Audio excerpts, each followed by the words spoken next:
just closed one of my friends' accounts out of nowhere. I do not think, like, we all know the mission sell tickets. I shouldn't have to assign it. Like, wake up and sell tickets. You need at least one person who has your back. I feel like the lie that everyone is selling entrepreneurship on is that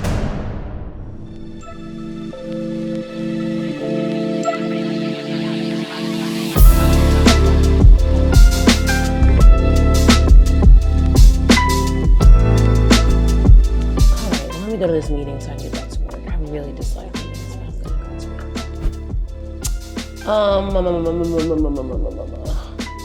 Good morning.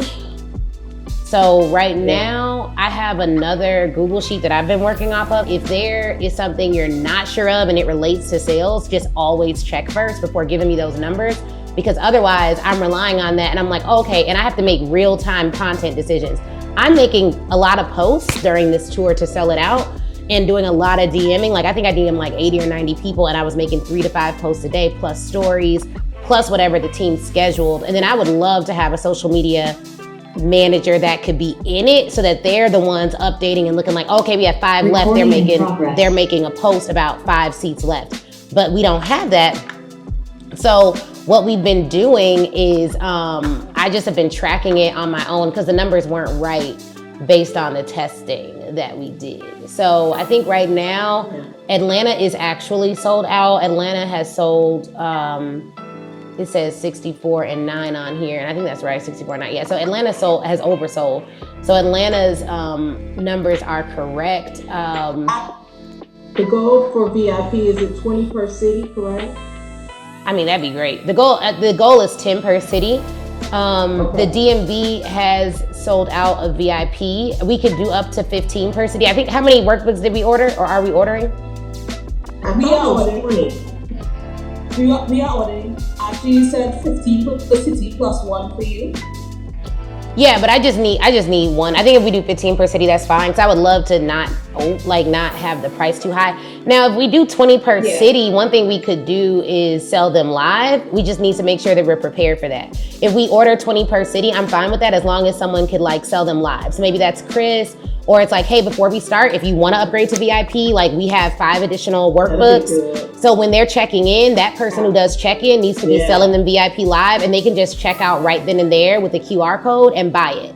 So that's fine. If we do that, then I could do 20 per city. And I think we should trial that because we're thinking about, for the live event, selling upgrades live, like selling VIP and platinum tickets when they check in. So I think we should try it out here. So that's the other thing. Next time for the tour, everything should be set up. Like all the emails after they register up until their show up emails. Because we know we have to send them show up emails. So I stayed up yesterday and did show up emails for all of Chicago. And then Leo, you should be able to just put those in Claude AI with the prompt that I gave you and create all the show up emails for all the other cities. It literally will create all of the emails. All you have to do is just check it. Particularly, I gave it the formula for creating emails the day of and the day before. So the last 5 days, they get an email every day. Other than that, they can get an email every 1 to 3 days, just reminding them about the tour. And it can use those Chicago emails as a basis. So I can share my screen and just share you guys where we're at officially with ticket sales. I do think that we are way ahead of where we were last year. So, all right, so it looks like the total ticket sales last year was this number, 21,533. So it was more than I thought that we made on tickets. This year, yeah, because this is old. If you just put all the right numbers in here, we should be able to get the right numbers because this has all the cities on it. So why don't you just update this so that I can so that I can see, update the first sheet so I can see what we've made so far in ticket sales this year, so that we know whether or not we're at least breaking even, because we have a lot of expenses for this tour. It's way more expensive than last year. So I have to, the numbers have to be right. I have to know the numbers. So I started tracking it myself because it wasn't being updated consistently. So we just need, this number has to be right. Yeah. And I know it's wrong because it says 37. I'm already at 44, assuming understated sales. So we're probably closer to like 48, 49, maybe even 50, which would be good to know. Because it also helps us set metrics for next year for what we need to do. And it helps us determine if we should go to all these cities. Like, it's just like a lot rides on the numbers that has to be right. And I think especially with my mom helping with project management, launch numbers, like, let's just make sure those are right is critically important. Yeah, because right now the budget is at $43,766. And what does that include, or what doesn't that include? And that it doesn't include nanny services. It doesn't include your ground transportation. So meals, I don't know if the meals, if that is a factor in there, but no meals. Why is it so high then? Because of so we got miscellaneous, we got marketing, we have all of the hotel costs, including AV costs, flight information, hotel information. I think, and this is why I really wish Chris was on this call, because I need to figure out. Chris is on. We need to figure out if we can circumvent these costs or not, because like, if I have to pay all this just for the venue, I don't want to have to pay more for AV than we need to. I would rather we travel with our own equipment. So you want me to get the equipment? How much is that going to be? We need to know the cost. And I think they should waive the cost of us bringing our own AV, because we're not using another AV company. We're just literally bringing our own AV. So last year it made $21,000. This year it made $46,000. So it's already made more money. We still have quite a few tickets to sell. So if we could sell those tickets without incurring extra expenses, that would be great. My sold the most tickets last week. All she did was text lost carts and text people. I think that should just text people. Like, text lost carts. There's probably more lost carts. Like, the lost cart list that she had isn't up to date. So there's more lost carts. And like, all of them need to know how to work autonomously. It can't be they keep coming back to us like, hey, how do I do this? Or can you assign me something? Like, I do not think, like, we all know the mission, sell tickets. I shouldn't have to assign it. Like, wake up and sell tickets. Like, that's all. Like, what's the problem? Full-time job is making calls. She doesn't need an assignment. That's her full-time job. Wake up, make calls. Who should I call? People to buy tickets? Okay, well, we need to circle back. We'll circle back on this budget and these numbers for the tour. All right. For the live. Okay. All right, thank you. All right, cool. Thank you, guys. Thank you. Thanks.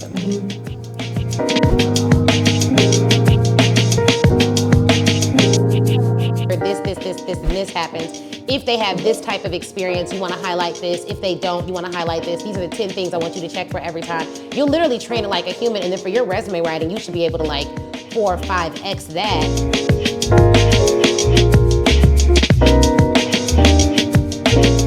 Community is recession-proof. Like, what people don't realize is the people who just sell stuff but don't have relationships in their community, people don't know their tone of voice, they don't know their personality, they don't know their style, are struggling. The people who've been able to outpace last year, even in other communities that I'm in, are all people who have community or they have very narrow targets. So I gotta go to another meeting. I have a lot of meetings today. Y'all are seeing behind the scenes of a ton of meetings. I think this is my last big meeting for the day, and then I have a professional organizer coming to my house to organize my house. It sounds like the cleaners are upstairs right now. So I'm about to launch this other meeting. This is my mastermind meeting, and then I also need to order some food because I have not eaten all day, but I've been drinking my water. Trying to get skinty.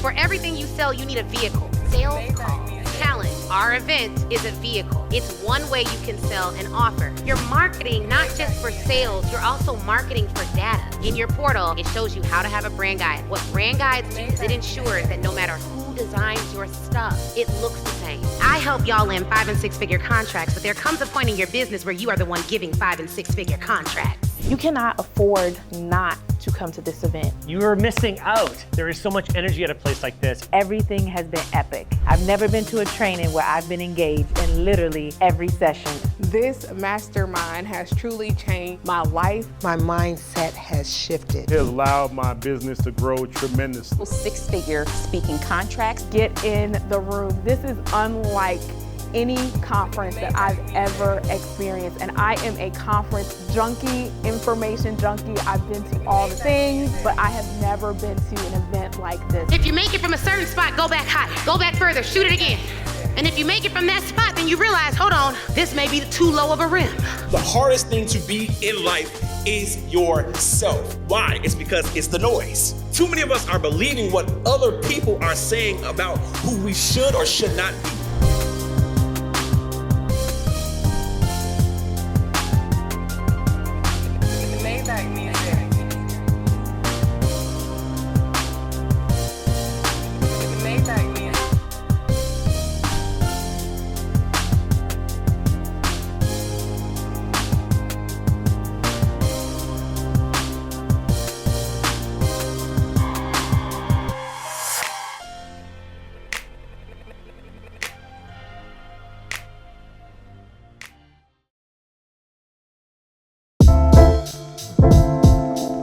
Secondly, if you have a friend in the mastermind, tell them that we are live. This is how it shaked out. So last year's tour data, we sold like 54 seats in Atlanta, 70 seats in the DMV, 59 seats in Houston, 57 seats in Dallas, and tickets were only $49, and then VIP was $99 on top of the $49.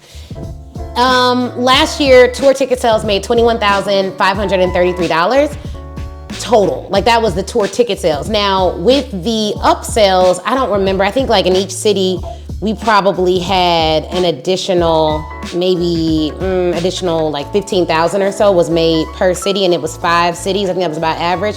So the tour bought an additional 75,000. So last year, the tour overall made maybe just under $100,000 in total sales, but it was a big undertaking and a lot of work. This year, we totally raised the ticket prices because I'm taking my team. It's a whole lot more expensive. Our budget for the tour this year is right around $44,000. So that's for all cities, including my team flights, hotel, venue, AV, all the things.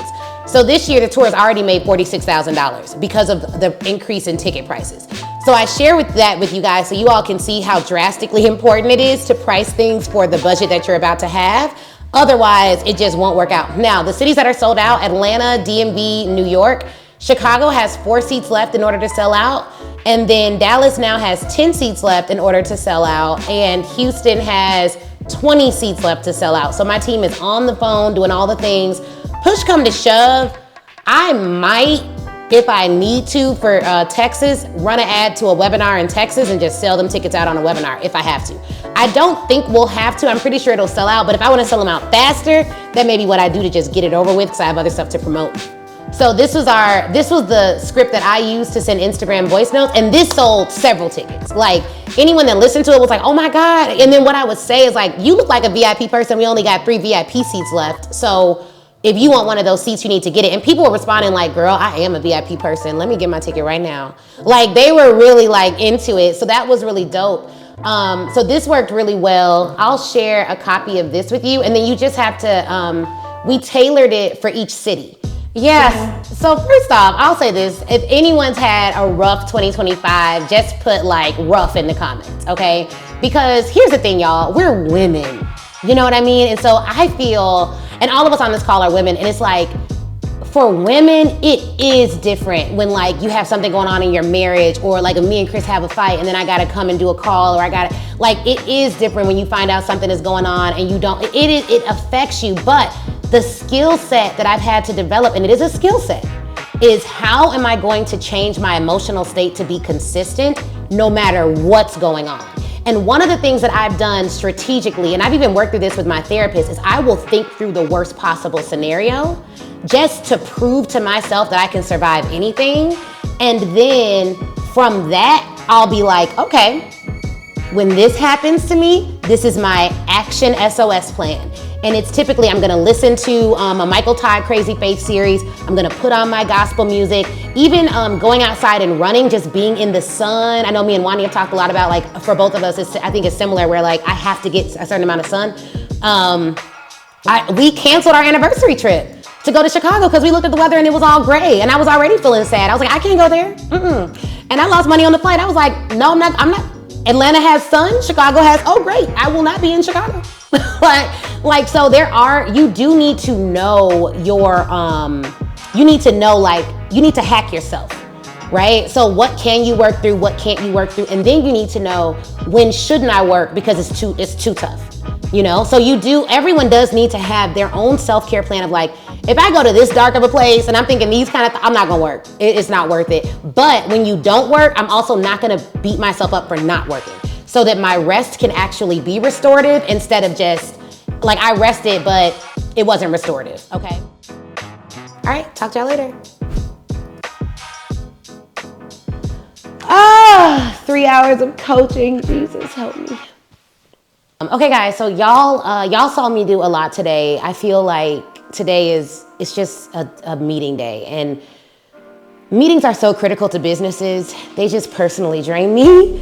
But it's fun because today's meeting is not like an ordinary meeting. Today I got to coach my mastermind, which is always fun. And then we're gearing up for a Keynote Your Way to Cash challenge for the mastermind, which I'm very excited about. The content is so good. So I'm excited to see them consume it and engage with it and do their homework for it. And we're getting all the designs built out and the badges and all that fun stuff. So I'm looking forward to that. I still have to run ads today. That's a big thing that I have to get off my plate today. And then I have some bills to pay, some big bills for the venue and AV. And I'm just gonna go to Chase and get some checks for our various vendors for our live event. I have a professional organizer here helping to get my house organized because I'm gonna hire a new cleaner soon.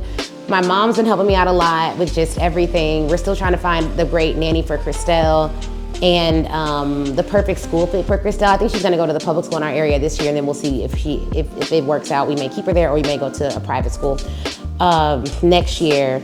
We wanted to go to a private school, but I won't even dignify them with a piece of my concern. But it just was not the right opportunity for us, clearly. And one of the private schools was really sweet, but I just didn't love I thought that it was just academically not what we needed. And the other one, I really liked them, but apparently they didn't like us, child. And so there's that. And then, I'm in the South now. Things are run differently down here. So we're trying to figure that out. I feel like my brain is like part, my baby going to kindergarten in a few, and I got to get her ready for that. Part, I have so much work to do before this tour. Part, I need to sell Speak Your Way to Cash live out. Part, I got to help some of my clients are really struggling with some things, and I want to give them some personal attention for that. And then part, I want to make sure our business is still thriving and excelling and doing all the things that it's doing. And then I have another client who's just crushing it out the park, and so she needs more support on like the team and hiring side, and like all of it comes at a head today because I've had meetings about the tour, the live event, 3-hour coaching call with my clients, an AI call about getting some AI agents built. I had an interview earlier for a customer service person to see if she's a good fit. I'm still not sure. We'll see. I got to figure that out, the hiring piece. I have a variety of training calls I need to do with my own team and evaluations and time I need to spend with them. I will say Speak Your Way to Cash has a really good team. Like our team they're very self-sufficient. They just need management and coaching, but everyone has the right heart. I don't have anyone on my team right now where I'm like, the attitude, you know what I mean? Like I don't have that. I don't think I've ever had that though, honestly. For the most part, they don't last long because I'm not a passive aggressive person. I'm a very direct person. So it's not like there's tension and we're like, you're not gonna make me uncomfortable in my house. And by house, I mean my business or my house, okay? So I kind of cut that stuff in the bud. Most people who last more than 30 days here, I think our average is like, you're gonna be here for several years. And anyone who was excellent, who lasted more than their 30-day probationary period, and they left earlier, sometimes life happens. Like parents pass, people get sick. Like not everyone is able or even desires to keep on the same career path after a really life-altering and life-changing event. We've had some fabulous team members who left who were just like, they had a really bad loss, or they got in a really tough car accident, or something that happened that had nothing to do with the company, and we would welcome any of them back at any time. I think I'm blessed to have good people working here. And I just am always so grateful because I always hear stories about, you know, I asked someone recently, I'm like, yo, do you have anyone at your company right now who actually cares about the business, who you could just pull aside and be like, look, I'm personally in a tough spot. I need you to step it up and do A, B, C, D, E, F, G. And the answer from them was no. And I was just like, yo, I wonder, my first thought is I wonder how many business owners go to work every day, pay people every month, and feel like they have nobody that cares about their doggone business. Every month I do that payroll, and it's a lot out of our it's a lot out of our business expenses, of course, but every month I feel like we have people who care, you know? And so me continuing to show up, working hard, serving people, giving you all great content, I always feel like I have people who care working here. And I feel like our clients feel like they have people who care working here. And I don't think I'm misreading that. Now, it's like I'm the quote unquote boss, which I don't think I've ever told someone, I'm your boss. Like I don't really use that term, but like I am leading this organization, so it could be that, you know, they're hiding it, but it's hard for people to hide who they really are for years. And almost all of our team right now has been with me for at least, I think, 11 or 12 months, maybe the most novice person. So everyone's been here for a while in internet entrepreneur terms. Like that's good, especially virtual teams. I think the average is like 2 years. We have people for 4 years, 5 years. So that's good, but my heart breaks for entrepreneurs who don't have anyone. And I think what you should do is get at least one person who cares about your business. One person, like if it's not gonna be the whole team, you need at least a right hand, at least somebody who's gonna help you to grow your company, who's gonna help you to execute at a high level and get things done and multitask the way you do and just get things done so that you can grow your company. But what you all saw was like a lot of, and I, of course, because I have so many different things that I can't show, obviously, because y'all aren't clients yet, but you know, you can be, you should join my mastermind. I'll put the application in the comments. But I can't show y'all everything, but I hope you're seeing that you have to have meetings, regardless of how you feel about them. You have to be able to coach and service your clients. You have to take whatever time it needs to get them to the next level. You have to constantly be pushing your own business forward while helping people to get theirs off the ground. You have to do it all at the same time while managing your personal life. I feel like the lie that everyone is selling entrepreneurship on is that it's gonna be easier on this side. And it's not that it's easier on this side, it's just that I'm stronger. I've developed different skill sets to help me keep going. But the hardest part of entrepreneurship is that if I just wanted to take it easy, if I just wanted to phone it in, if I just wanted to like play, not full out, but play like at 10%, it can affect my bottom line. You can't do that month after month after month after month after month on this side. And so when I was an employee, I worked at the highest levels of law, to be frank. It was a top law firm, one of the largest law firms in the world. I went to Northwestern Law School, graduated cum laude, worked at a huge law firm. First worked at Sidley and Austin as a summer associate, then did a full-time job at Kirkland & Ellis. They are the best litigation firm in the world, if not top 3. So I worked at a high level, so I never felt like I could phone it in there either. But I at least felt like if I had an off day or an off week or an off month, it wouldn't affect what I bring home. So it's a different level of pressure when like your mental and physical state is directly tied in some ways to what you do when you are an expert who's selling your expertise. Now, we have other coaches that work here, we have other experts that work here, we have other people that work here, but at the end of the day, it is all based on my intellectual property. And so there's a different level of, I may not feel it, but how do I develop the muscle of showing up when I don't feel it? And so a couple of tips that I'll give you guys, because one thing my husband said I should do is like put some how-tos in here. So how to show up when you don't feel like it. Number 1, get yourself in the right mental state. Tony Robbins, I saw him speak at Funnel Hacking Live, and one thing he talked a lot about was like changing your state. I didn't realize I was doing that, but I do that. So I know when I'm not feeling it, I will listen to Relentless by Tim Grover.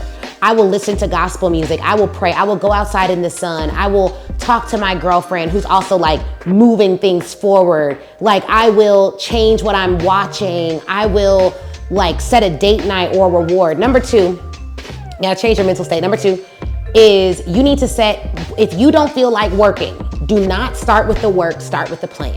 So you should be writing out in Asana a to-do list of all the things you're gonna get done that day or what you need to get done that day and make a plan for how you're gonna do it. If you don't feel like making calls to your clients and you need to make a call, don't start with the call, start with the script. So don't start with the work, start with the plan, and make it so that you doing the work is so easy because you've written out the plan, you've written out what you're gonna do. Even with content creation, don't start creating content, start with the system. So train a GPT or train an AI tool to help you to create the content. Give it all the directions so that you are just pushing out that content. Leverage things like Opus Clips that can take a long form video you've already made and make you 20 or 30 or 40 shorts. I'll give you guys my affiliate link for that in the comments. So please register with my affiliate link. It literally will take my YouTube videos, and probably 40 or 50 of the shorts that are on my shorts feed were made by Opus Clips. Anyone that has like my logo on it, made by Opus Clips. So you can kind of get a sense of what it can do there. But yeah, don't start with the work, start with the plan. And then just remember, you're not doing it for you, you're doing it for all the lives that you are gonna impact and to set your future generations up for success. For many of us, like I want Christelle to work. I don't want Christelle to have to work. I want Christelle to be responsible and pay her own way in some things. I don't want her to have to pay for college. I don't want her to have to pay for her first house. I want her to be able to say, Mom, I want to start a business. It's a tech company. It's going to take, $1 million just to get my initial prototype. And I'm just like, okay, great. Because I have your fund for when we're ready to start your business. We've been saving for college for Christelle since I think right before she was born, or like the year she was born. And she already has a very good college fund. But what I read when I was pregnant with Christelle, because Christelle was a child that we really planned for. We waited 8 years into being married to have a kid, and we planned for her. We planned like, hey, if we have a kid, like, will she be able to travel with us everywhere? I don't want to have to change my lifestyle, so we need to wait until I can afford to do A, B, and C. I want her to have a traveling nanny for the first couple of years of her life. I don't want her going to a daycare or school. I want her, like, we really planned it out. And what I found was so interesting, it said that I need to start saving $2,000 per month, and this was before she was born, in order to be able to afford her college and law school, assuming she went to Northwestern with the current pace of how things are progressing. I think Christelle may go Ivy. She just gives, I don't know, why not? Why not assume she'll go to an Ivy League school? So why not plan to pay for, if not Ivy, a top tier education? And Northwestern is not Ivy, it's like top 10 law school when I went there. So Ivy is like top 3 or 4 schools like on the East Coast specifically. Like, why not plan for that for my daughter? And so because I planned for her, we planned to invest in Christelle's life, livelihood, her activities. She's in swimming, she's in tennis. We're thinking of like, what's Christelle's budget need to be? How does it need to expand as she gets older? Like, so with all that in mind, there's no one else that is planning for our daughter the way we are planning for her future. So because of that, the financial success of my company isn't just like, I want to help all these other people. It's also, you gotta help your house. Like, what does that look like? We gotta have certain insurance policies. We have to, so some of you guys are forgetting in the moments where it's hard and it feels monotonous and you don't know if it's gonna work, you're forgetting what you're doing it for. You're forgetting what's on the other side of success for you. And most business owners quit, okay? They quit right before they break through that brick wall. Right before they break through that brick wall, y'all, they quit and they give up. And they don't realize that the next post was gonna be the one that hit. The next pitch was gonna be the one that hit. The next call was gonna be the one that hit. I just don't want people to give up. I have really bad days. I have sad days. I have times when me and Chris are beefing and we're arguing. And I won't say periods, but like there are days where we're not aligned. And honestly, even in our marriage, like we've had some, I keep my marriage kind of private, but we've had some times where it's been like, how can I be happy even if me and Chris aren't good? Like as a wife who owns a business, I had to develop that muscle, okay? All the things are going to happen. Will you show up anyways? That's the question you need to ask yourself if you really want to scale a business is, if someone I love passes away, if I get sick, if me and my relationship aren't where I need it to be, if all these things happen, will I show up anyways? Because the legacy of it all and the vision is stronger than my emotions in any one particular moment. You have to develop that skill set. And the way that you develop it, unfortunately, is by going through tough times and still being who you said you were when everything was optimal. That is the way that you develop the strength to keep showing up when it's hard. And when times are good, you don't just revel in everything being good. You plan for times being bad. There's a scripture, I wish I knew my Bible like back to back because I would so quote a scripture right now, but there is a scripture that literally talks about, you guys, like when times are good, like saving for when times are not gonna be as good, when times are not as good, like working and doing. Y'all look it up, Bible scholars, put it in the comments. I know some of y'all got y'all GPT Bibles, but even the Bible talks about this, like planning and preparing and pushing through and being resilient and showing love when people show hate to you and all. Like the only way you get better at those muscles is by going through times when people are hating on you and still showing them love. Is showing up fully when you do not feel like it. You feel 10%, but you still give it 80%. Like those are the only moments that you get to develop discipline, is when you don't feel like it. Discipline is never developed in the moments where everything feels good. So the only way you become a disciplined entrepreneur is by going through hard times.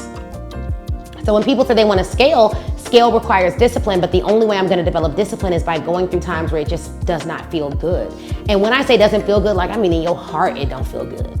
And I've been through those moments. So I want to encourage you guys, you all see us doing all this work on Behind the Build. Let me know if you love these types of episodes. We'll show you more what we can. Some stuff is blurred out for like trade secrets and privacy and all of that. But one of the reasons why we do show you all this is because I hate the depiction of entrepreneurship on the internet, which just makes it look like everybody pops out with $1 million and $1 billion company. That's not real. And because it's not real, and because our whole motto is helping real experts outsell the fake ones, I want you to see what a real one looks like, so that when you get coaching from us and you decide to work with us as a client, you know that I didn't build my business by waking up, flipping on Instagram, and everything was just automatic. Everything is not automated. People and their heart postures and the coaching that they need and the leadership that they need, I can't automate that. I have to show up for that. And I want you all to know exactly who I am, so that if you decide like, Ashley, I want you to be my coach, push me. You know you want me to push you? You sure? Like, you want me to help you go to the next level? You okay with that? For real? Okay, because I will. But I don't want you, like, don't just look at the reels. Don't just look at the output. Like, I can push my clients because I can push myself. You see what I'm saying? And like, that is what you want. You don't want someone who's going, oh, it'll always feel like ease. It won't. Newsflash, they're lying. That's a marketing message. You can be in a perpetual state of peace, but it may not always feel like ease. And that is a spiritual development thing. That's not even a skill development thing. That is like, if you spiritually develop, you could live in a perpetual state of peace, and you may still have moments where life gets rocky and things get hard, but your response isn't such an emotional one because you know who and whose you are. That requires spiritual development, but business is not going to be a straight line up. I am so sorry that people have lied to y'all about that. Hopefully, if you get nothing else from this channel and nothing else from the information that we give, what you want, you can have, but what you work for, you will have. Okay? What you want, you can have. But what you work for, you will have. Okay? So like, if you ain't willing to work, baby, this ain't for you. Because entrepreneurship is for the tough. You understand? All right now, don't say I didn't warn you.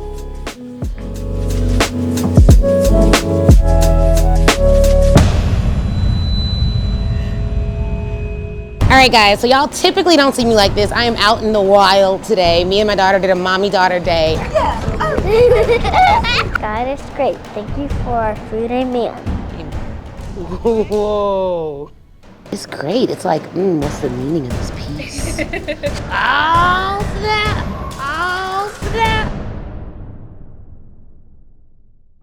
Yeah, energy high, excuses low. Energy high, excuses low. Energy high, excuses low. Energy high, excuses low. I need energy, need only good people that's around me. All the faith you can give, that's the recipe.